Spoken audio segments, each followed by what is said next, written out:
there are two main risks that I see AI poses to the global order. The first one is within the perimeter of AI.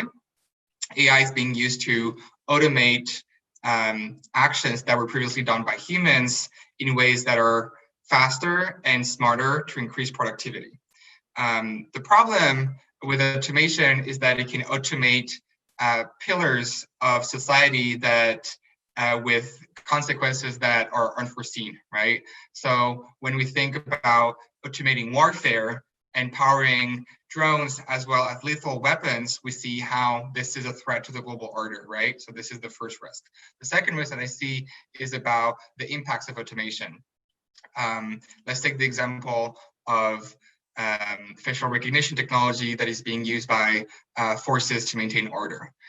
For example, within the context of Black Lives Matter, we see that the technology is used to survey people, but as well can discriminate because it was not trained with enough diversity.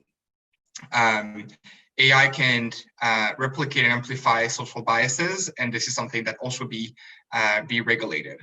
Those two risks, AI perimeters and AI's impact, are not sufficiently addressed within the global order because most of the charters and the values that are being published are disconnected from reality and are not translated within the current work of AI development.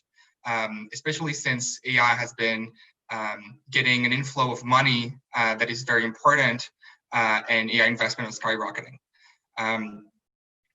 So this is for the global order, and the role of the EU in that case is obviously to put forward the policy work and the regulation to regulate and mitigate those risks. The EU has been working on this for since about 2 years by being the first supranational institution to put out policy work. Yet this policy work is suffering from the same problem, is that it's so high level that it's sometimes disconnected from the realities I was describing earlier. There's a upcoming document in beginning of 2021 that would be describing the first piece of regulation on AI.